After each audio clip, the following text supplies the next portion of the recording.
अभियुक्तों पर आरोप पत्र भी दिया गया है। गौरतलब है कि एक मॉडल एक्ट सरकार ने नोटिफाई किया था। उस मॉडल एक्ट के तहत बिहार लोक परीक्षा अनुसूचित साधारण निवारण अधिनियम 2024 बिहार में लागू है और सीएचओ एग्जाम जो अभी हुई थी, जिसमें कंप्यूटर सर्वर सब कॉम्प्रोमाइज हुआ था, उस एग्जाम के अभियुक्तों पर यह धारा लागू किया जाता है। यह धारा काफी मजबूत है। इसके संबंध में डीआईजी साहब हमारे विस्तृत प्रतिवेदन देंगे और क्या पहल की जा रही है ये हम अवगत करने चाह रहे हैं कि ईओयू को और सुदृढ़ किया जा रहा है। ईओयू अब सभी डिपार्टमेंट्स जो परीक्षा लेती है बिहार सरकार की तरफ से, उनको कंसल्टेंसी सर्विसेज भी प्रोवाइड कर रही है, क्योंकि अब कंप्यूटर बेस्ड एग्जाम्स होने लगे हैं। वो भी कॉम्प्रोमाइज हुआ है। उसमें क्या लैकुना है, क्या खामी है, वो भी हम कोशिश कर रहे हैं कि वहां तक पहुंच जाएं, ताकि जो भी संस्था चलाता है, प्राइवेट संस्था, उनका भी हम लोग पहले से जांच करेंगे, कंप्यूटर्स भी, उनके एग्जामिनेशन सेंटर्स भी, ताकि दोबारा ये ऐसा हो नहीं पाए।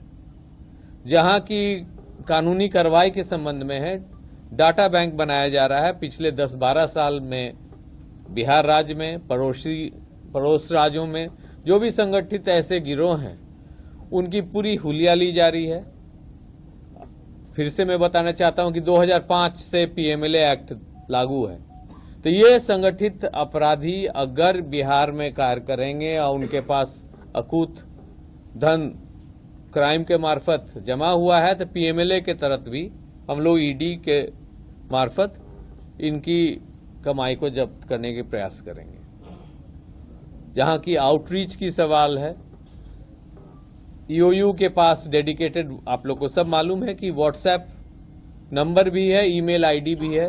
जो भी सूचना मिलती है अगर किसी भी नागरिक को कि एग्जाम कॉम्प्रोमाइज हो सकती है, चाहे रूमर मॉन्गरिंग भी होती है, तो वो जरूर भेजते रहें। एक एसपी के अंतर्गत एक स्पेशल सेल है। साथ में हम लोग cyber patrolling, social media monitoring भी करते हैं, जिसमें इस तरह की भ्रामक समाचारों का तथ्य के अंदर क्या है, क्या ये सत्य है कि नहीं है, ये सब हम देखते हैं। पिछला जो एग्जाम हुआ है उसमें अभी तक कोई ऐसा साक्ष्य ईओयू के सामने नहीं आया है कि कोई लीकेज हुई है। और जो हुड़दंग उदंग 1-2 सेंटर में हुआ है, उसके लिए जिला प्रशासन और जिला पुलिस काफी सक्षम है वैसे छात्रों पर कार्रवाई करने के लिए। आपके मार्फत से हम सभी छात्रों को आश्वासन देने चाहते हैं कि जो पूर्व में घटनाएं घटी हैं उसके रोकथाम के लिए ईओयू और बिहार पुलिस एकदम सजग है। साथ ही साथ बिहार सरकार का पूरा सहयोग है और सब डिपार्टमेंट्स का भी सहयोग है कि आगे ऐसे कोई घटना नहीं घटे जिससे कि राज्य की छवि बिगड़ती है। आगे का जो डिटेल्ड ब्यौरा देंगे मानवजीत ढिल्लों साहब। ये डीआईजी ईओयू हैं, काफी एक्सपीरियंस्ड हैं, इनकी तजुर्बा इतनी हो गई है और कि अब केंद्र सरकार के भी संस्थाओं इनसे राय लेते हैं इस विषय में पेपर लीक के मार्फत। धन्यवाद। मानव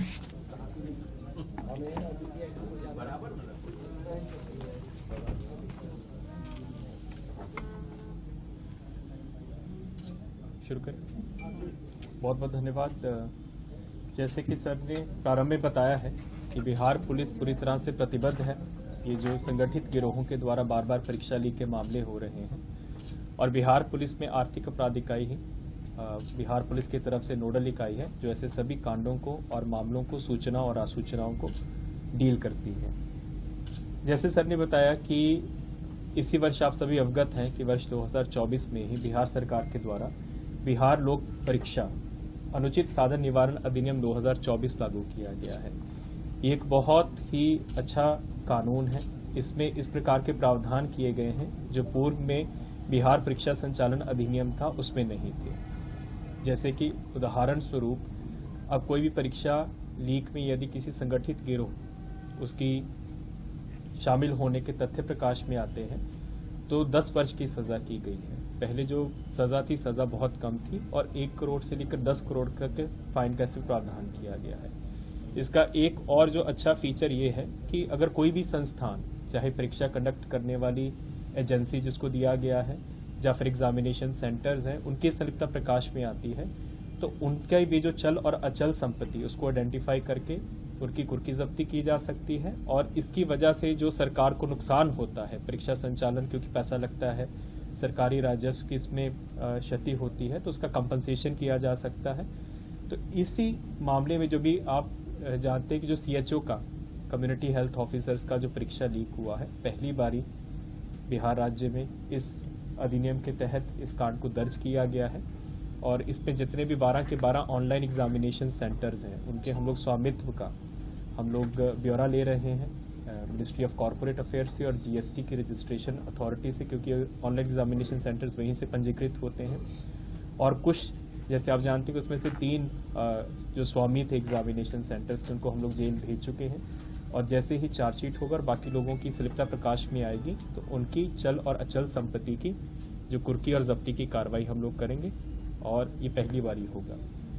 इससे पहले जैसे ADG हेडक्वार्टर सर ने बताया कि अभी तक जब से आर्थिक अपराध इकाई का गठन हुआ है लगभग 10 परीक्षा लीक के मामले हम लोगों ने इनका अनुसंधान किया है। जो हाल फिलहाल 2022 से बड़े बड़े परीक्षा लीक के मामले हुए, BPSC का PT परीक्षा का हुआ था, उसके बाद फिर केंद्रीय चयन सिपाही भर्ती परिषद का परीक्षा लीक हुआ, BPSC TRE teacher recruitment examination का हुआ, नीट का भी प्रारंभिक इन्वेस्टिगेशन आर्थिक अपराध इकाई के द्वारा किया गया और अब CHO का जो ऑनलाइन परीक्षा लीक मामला हुआ है। इन सभी मामलों में समेकित रूप से कार्रवाई करते हुए हम लोगों ने एक बहुत ही व्यापक डेटाबेस बनाया है। इस डेटाबेस में लगभग 170 लोगों का अभी हम लोगों के पास प्रोफाइलिंग हुआ है और इसमें बिहार राज्य के अतिरिक्त हम लोगों का लगातार संपर्क रहा है उत्तर प्रदेश के साथ, झारखंड के साथ, हरियाणा के साथ, और जब नीट का पेपर लीक हुआ था तो गुजरात और महाराष्ट्र से भी वहाँ से टीम्स आई थी। तो हम लोगों के पास एक समेकित डेटाबेस बना है ऐसे गिरोहों का जो कि बिहार राज्य में भी कार्यरत हैं और अन्यत्र भी कार्यरत हैं और इस लोग आपस में परस्पर सहयोग भी करते हैं। उनका प्रोफाइलिंग करके हर बारी जब भी कोई भी परीक्षा होती है तो हम लोग इसके संबंध में अलर्ट्स भी जारी करते हैं। इसके अलावा जो साइबर पेट्रोलिंग है, क्योंकि आप सभी जानते हैं कि ज़्यादातर जो अभ्यर्थी हैं, जो स्टूडेंट्स हैं, उनसे पैसा लेने के लिए, उनको इन ग्रुप्स के साथ जोड़ने के लिए ज़्यादातर साइबर स्पेस का इस्तेमाल होता है। तो हम लोगों का एक 24x7 घंटे कार्यरत है, समर्पित इकाई है जो कि सोशल मीडिया पेट्रोलिंग के अतिरिक्त ऐसे मामलों की साइबर पेट्रोलिंग भी करता है और सूचनाओं और असूचनाओं का संकलन करता है।